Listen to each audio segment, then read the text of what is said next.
Greetings, class. This is our fifth lecture on the book of Jonah. Uh, Perhaps one of the more, dare I say, controversial books of the Old Testament in terms of its historicity. Um, really, a book that is intimidating to some of us. Particularly in conservative circles, when we try to argue for the historicity of the book, um, because there's a lot of people out there um, that want to argue against the historicity, and so we're very much in the minority when speaking in terms of the historicity of the book of Jonah. And we're going to get to historicity here in just a little bit. But there are other strange things, if you will, about the book of Jonah. And I want to look at some of those as well. Just looking at the way it was written, as well as its contents, really kind of points us to some very interesting features in the book of Jonah. It's very different and almost seems a little out of place in the Minor Prophets, particularly where it sits in the Minor Prophets, because it is so incredibly different than a lot of the other books that we've looked at in a number of ways. One of the first major differences that we see in the book of Jonah is in its literary style. Think about the books that we have looked at so far: Hosea, Joel, Amos, Obadiah. Each one of those books contains really extended oracles, either against the people of Israel, surrounding nations, or both in some cases. And these oracles, they don't. It doesn't really seem like it in our English versions.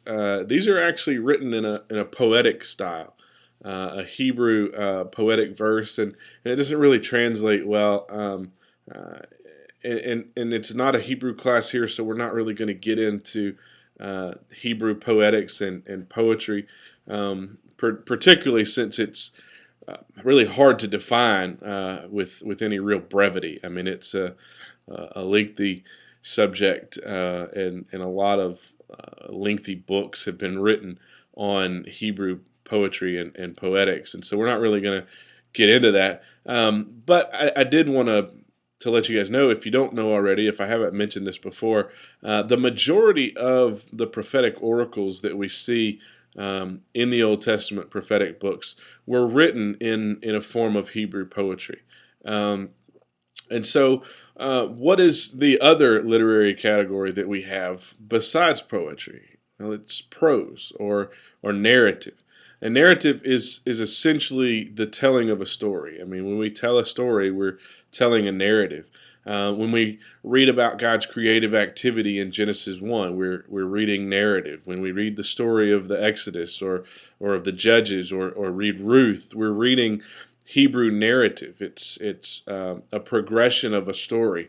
And that's what we have a lot of in Jonah. Unlike the other prophetic books, we don't really see the same type of poetic oracles that we have in the other minor prophets, and we certainly don't see extended oracles against Nineveh. In fact, the only thing that Jonah really says to the Ninevites is in 3:4, when he declares that that in 40 days the city is going to be no more. And so this certainly seems out of place with the other prophetic books we've looked at. Rather than extended poetic oracles, the book of Jonah really presents us with a lengthy narrative that details Jonah's activities. And the only real poetic section that we have is Jonah's prayer in chapter 2. And so literary style certainly is something that is very different in Jonah than in the other prophetic books, and seems to kind of almost make it seem out of place, I guess, if you will. Another thing that's interesting about the book of Jonah is Jonah's audience. Um, like Obadiah, Jonah is not sent to prophesy to and against the Israelites, but rather he's sent to a foreign people. He's sent to Nineveh, the capital of Assyria, to preach impending doom. And if you remember last week when we talked about Obadiah, Obadiah is constantly just railing against the nation of Edom. Yet, unlike Edom in the book of Obadiah, Nineveh is given the opportunity to repent and to be spared. And we see how frustrating this is for Jonah in the book. We see after Nineveh has repented, Jonah is in despair and essentially says it'd be better that I was dead than to still be alive.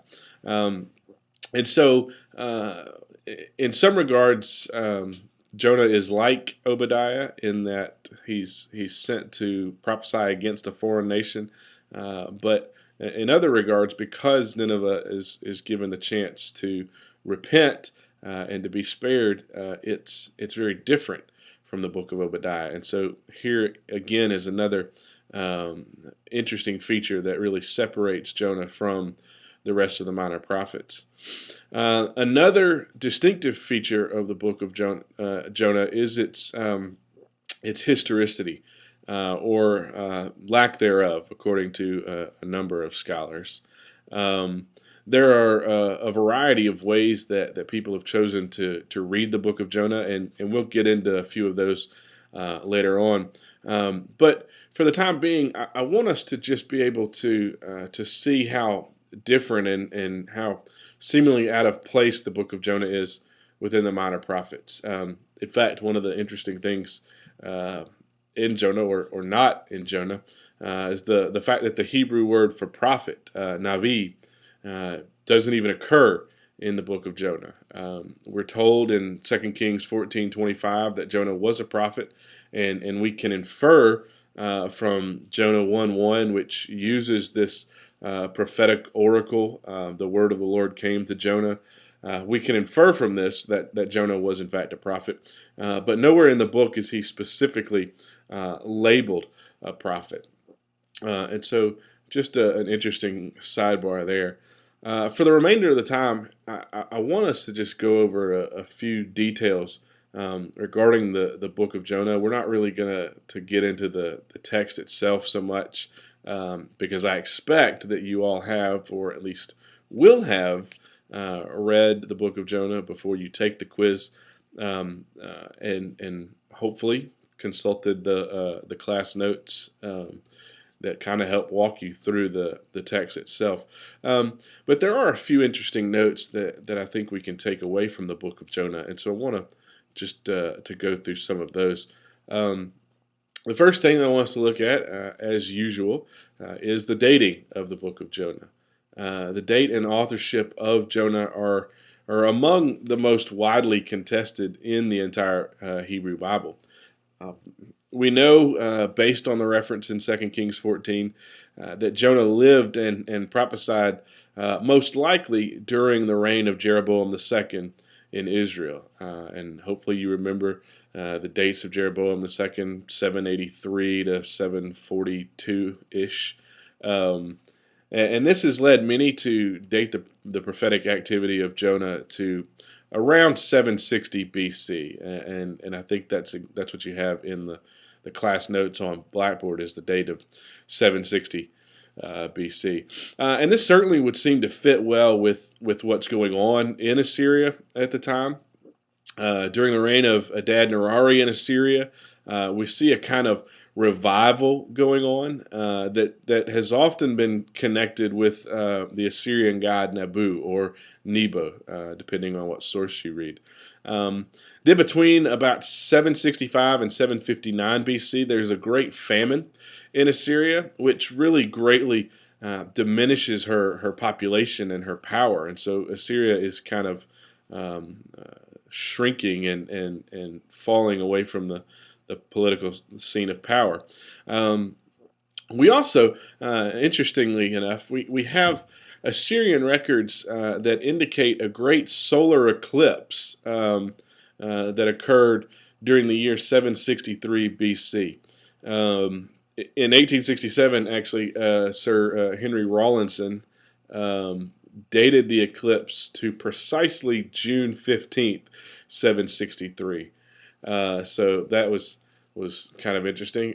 Whether we accept Rawlinson's precise dating or not doesn't really matter. What is clear, however, is that the eclipse might have paved the way for Jonah's preaching to the city of Nineveh. If you've ever seen the movie Apocalypto, Mel Gibson's Apocalypto, then I think about the scene when they're sacrificing these people, and then there's this great solar eclipse, and they stop, and then when the sun comes back, they recognize it as the gods satisfying. He's been appeased now by the blood sacrifice, and so you see what kind of impact this solar eclipse might have had on an ancient people group.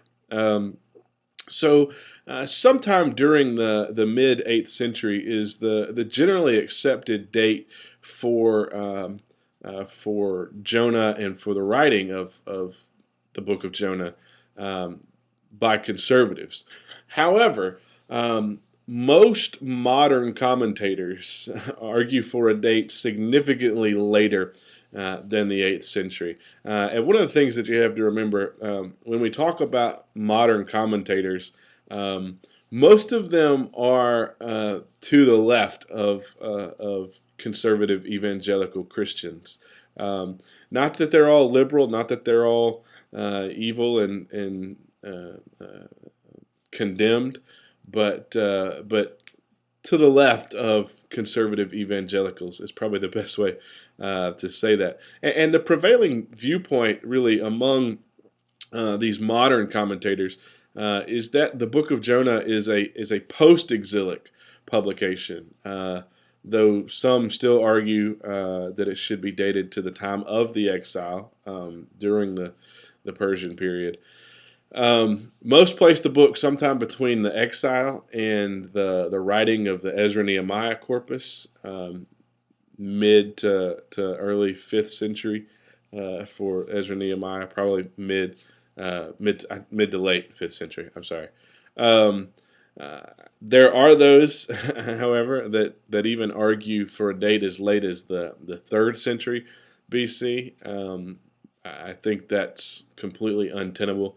And not even really going to worry about a date that late. But there certainly are arguments to be made on both sides for a later date and for an earlier date against a later date. So I want to just look briefly at some of the arguments for a late date, and then some of the arguments that really kind of point away from a later date and more towards an earlier date.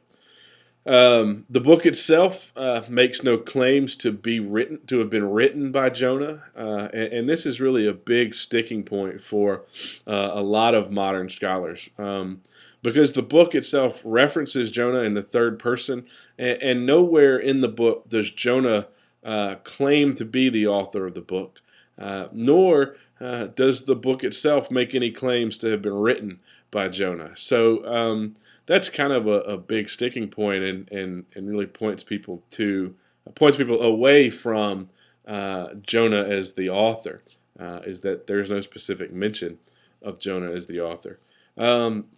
We also have some later linguistic features in the book of Jonah that really kind of point to a later date of composition.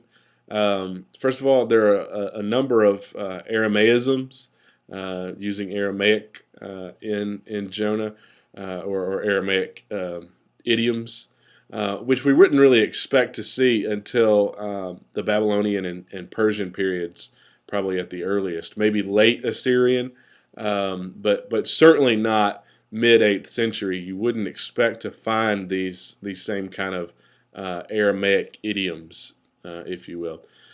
Um, we also have the expression in Jonah 3:3. It says, "Now Nineveh was a great city," which many have used to point to the fact that the book was written after Nineveh's destruction in 612 BC. This idea that Nineveh once was a great city, but now no longer is. Interestingly enough, however, it's one thing to argue that it was written shortly after the destruction of Nineveh, when the Assyrian power and when Nineveh would have still been fresh in the minds of the Israelites. But the further and further away we get from the destruction of Nineveh, the less and less impact Nineveh has on its surrounding culture. By the time we get to Alexander the Great in the 3rd century, fighting in what used to be Nineveh, and it's so covered over by dust that they don't even know what it is. They don't even know what used to be there, and we find out later that it was where Nineveh used to be. And so certainly the further and further away you get from the destruction of Nineveh from 612 BC, the less and less impact Nineveh really has on the consciousness of the surrounding ancient Near Eastern world. So at the latest, we're probably talking about shortly after Nineveh's destruction. So 600 BC-ish at the latest. We also have references to the king of Nineveh rather than the king of Assyria, which some have pointed to as evidence for a later dating. And then we have this drastically different writing style, which we mentioned earlier. However, against the late date, we could respond particularly to these last two arguments that Ahab was also referred to as the king of Samaria rather than the king of Israel. So this idea of the king of Nineveh rather than the king of Assyria doesn't seem quite so far-fetched and doesn't necessarily have to be quite so late because we have similar references to a king of Israel. And then B, as far as the writing style goes, we don't really have any other evidence of literary compositions from the same time and same place. And the only other of the writing prophets from the northern kingdom of Israel is Joel. And so we can really argue for, or can we really argue for a unity of style in the northern kingdom? We just don't have enough exemplars to go on. And Jonah's writing is so different from Joel's, and Jonah is so much narrative and so little oracle, so little poetics that it's hard to make any real comparisons, and it's hard to say that we have any kind of unity in literary style in the Northern Kingdom because we just don't have enough exemplars to pull from. Finally, for those of us who take the life of Jonah to be historical, as it seems clear that Jesus did, it would seem only logical that the book of Jonah was originally composed during the same historical time frame as the events it describes. 2 Kings 14 tells us that Jonah lived during the reign of Jeroboam, and so we have a basic historical time frame for Jonah, for when Jonah lived, when his prophetic ministry was taking place. We don't necessarily know who wrote the book of Jonah. Possibly Jonah. It's very likely that Jonah at least had a hand in composing at least the prayer in Jonah 2. And we could still allow for some editing and addition to the text later on. I don't have a problem with that.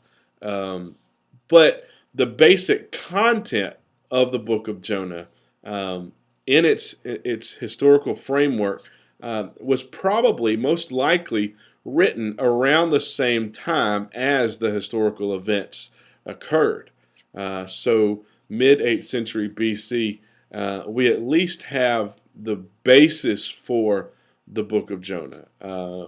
Whether it was added to and edited later on, perhaps even as late as the post-exilic period, there could have been some adding to, some redaction, if you will, and editing of the book of Jonah. But the basic foundation of the book of Jonah is probably already present in the mid 8th century BC, late 8th century, probably at the latest. Um, so yeah, the last thing that I want us to look at as we close out our discussion of Jonah is the various ways in which people have read or chosen to read the book of Jonah. The first two ways read Jonah as essentially literal and historical, while the last three really take a more non-literal, non-historical view. So the first of these, and most straightforward, is the literal, non-allegorical view. Essentially, this is the view of the book of Jonah as a historical story. It's describing the actions of the prophet Jonah, and it's really assumes a straightforward reading of the text. You take it at face value. And this is probably how many, if not all of you, were taught to read the book of Jonah. This is how I was taught to read the book of Jonah. It is a literal, historical story and should be taken at face value. Now, as evidence for the historical plausibility of this view, we can look to the great Jewish philosopher Philo. Now Philo studied the Bible, and he loved to find allegory in the Bible and to read the biblical books allegorically. Yet when it comes to the book of Jonah, Philo gave great pains to describe the details of the fish in this story. He wasn't so concerned about reading the book allegorically as he was describing the historical circumstances of this fish that swallowed Jonah. So that's the first way, the literal, non-allegorical view. The second way that Jonah can be read is historical and allegorical. This means that the historicity of the book of Jonah is essentially unchallenged. We don't have a problem saying that it's historical, but rather than reading it at face value, we read certain lessons out of the details of the story itself. There are several different ways to do this. One particular way would be to see Jonah as the nation of Israel. The fish are the great world powers that swallow up Israel. And then Nineveh really symbolizes the conversion of the Gentiles. So this would kind of be the view where Jonah is still historical, but we read it allegorically. We read it to take away certain lessons and to almost metaphorically, if you will. So those are our two historical and literal views.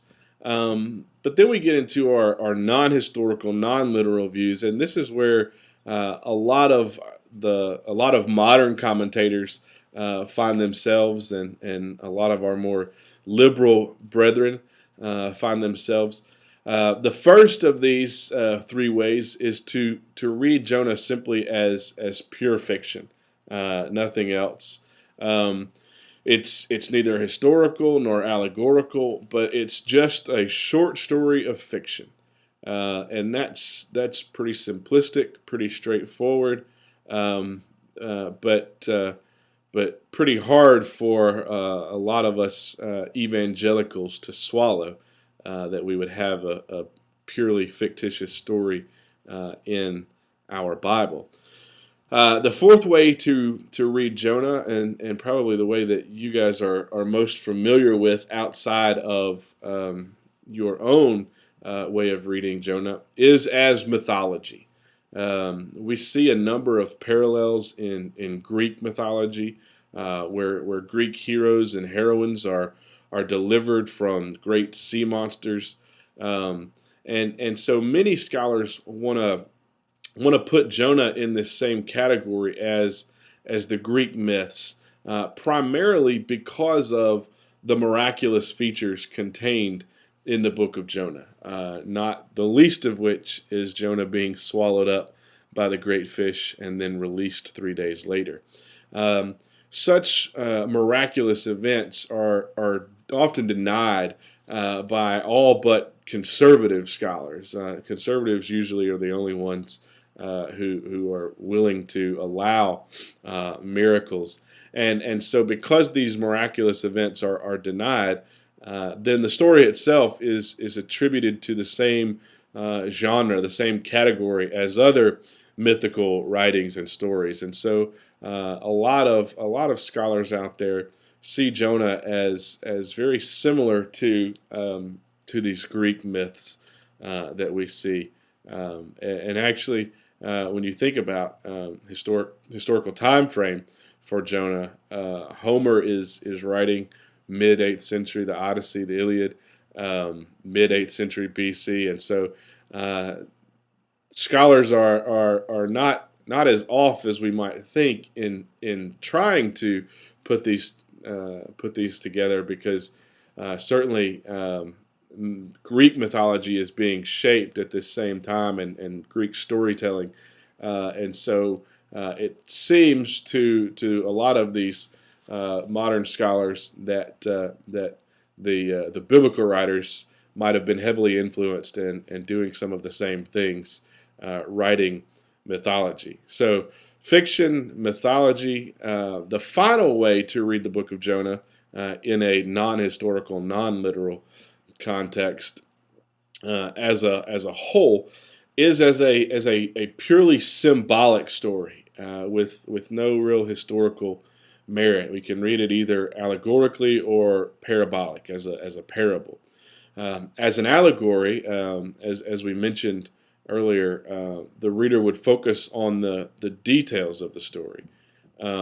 However, unlike the historical allegorical method that we mentioned, the fifth view really denies the essential historicity of the events of the book. So whereas the historical allegorical view allows for the historicity and pulls lessons out of this these historical events, this fifth view denies the historicity, but still allows us to pull lessons out. Then, if we read it as a parable, kind of along the same lines, but a little different, because as a parable, we would read the story in its entirety rather than in the little details, and the entirety of the story would be emphasized with one overarching message, which might be thought of as God's salvation for the Gentiles, being the overarching method, if you will. So these are the five views. So why then should we read the book of Jonah as historical and not as mythological or allegorical? And so I want us to look at just a couple of arguments for the historicity of the book before we wrap up. First of all, the book itself is presented as an authentic narrative, whereas an allegory would be a symbolic narrative in which every detail has a figurative meaning. The book of Jonah, however, is presented as an authentic historical narrative. The second argument for the historicity is that the ancient Jews themselves took the book to be historical. We noted earlier the fact that Philo, the great lover of biblical allegory, didn't really concern himself with allegory in the book of Jonah. Likewise, we see Josephus, the great Jewish historian, paying homage to the historicity of the book of Jonah. We know from the history book that is Second Kings that Jonah was in fact a real individual. Not only do we know that Jonah lived during the reign of Jeroboam II, but 2 Kings 14:25 also tells us where he was from. It's from the town of Gath-hepher, which is about 3 miles northeast of Nazareth. It tells us that he was the son of Amittai, and 2 Kings 14:25 calls Jonah both a servant of the Lord and a prophet. So there are a lot of historical details here in 2 Kings 14 that let us know that Jonah was a real individual. So we might presume from that then that the story of Jonah is also historical.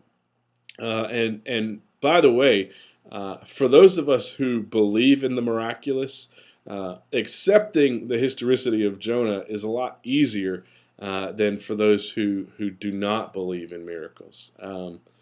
Because we believe that Jesus Christ died, was buried, and then raised from the dead. It's no real great stretch then for us to believe that Jonah could have been swallowed by a fish and then spit back out alive and well 3 days later. So just keep that in mind. I don't know if you guys are reading anything outside of Feinberg. Maybe you have read any critical commentaries on Jonah that deny its historicity. But when you accept miracles, when you believe in the miraculous, it's a whole lot easier to accept the historicity of Jonah.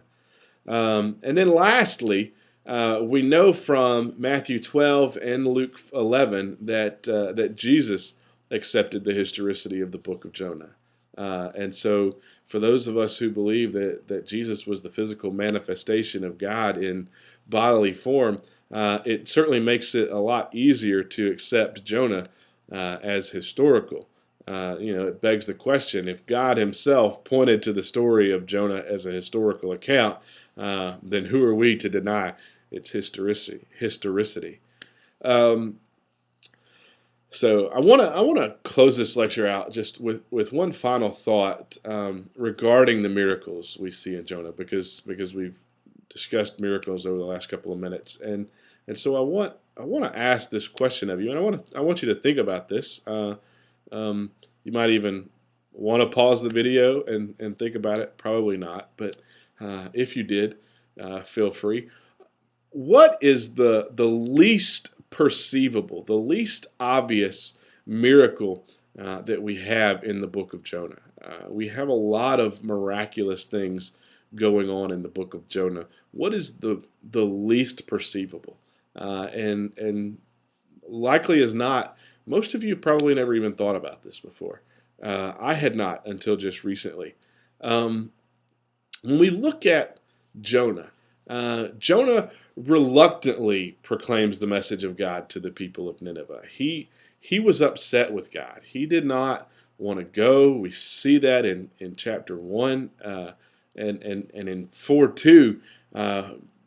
Jonah tells God why he didn't want to go. He tells God he fled to Tarshish away from Nineveh. He says, "For I knew that you are a gracious God and merciful, slow to anger and abounding in steadfast love and relenting from disaster." Jonah didn't want to go to Nineveh because he knew that God would allow them the opportunity to repent and to be spared. Jonah wanted Nineveh to be destroyed. He wanted God to punish the Assyrians. And so in that frame of mind, what is more likely? That Jonah spoke in Aramaic in order to effectively communicate the message of God, or that he spoke in his native Hebrew tongue in hopes that the Assyrians wouldn't understand him? It's most likely that Jonah spoke in Hebrew. He's probably going and speaking this foreign language to the Assyrians. And so the least perceptible, the least obvious of all of the miracles in the book of Jonah is that the Assyrians were somehow able to understand Jonah's message. That God somehow opened their ears and gave them understanding, even of a foreign tongue. And so I think that's interesting for us to think about is not only is he the God of the great fish, but he's also the God of the minute details as well. And I think that's so neat to think about, something so interesting for us. And I hope that gives you something good to think about as you go throughout this week and throughout the rest of the semester. No problem is too big for God. We say that all the time. No problem is too big for God. But no problem is too small, too imperceptible to God either. And so I think that's something that really ought to encourage us, something that really encourages me, because we all the time are talking about how God can handle any problem, no matter how big it is. Um, but God also wants to be involved in the little things. God also wants to be involved in the minute, the almost imperceivable details of our life. And so I hope that encourages you in the same way it encourages me. Once again, like I said, every week, if you have any other questions, comments, concerns, please feel free to contact me. You can email, text message, call. I'm available. I want to be able to help you guys out the best way I can. And I look forward to hearing from you. I always enjoy having contact with my students. So, wish you guys a blessed week, and I will see you again soon. Shalom.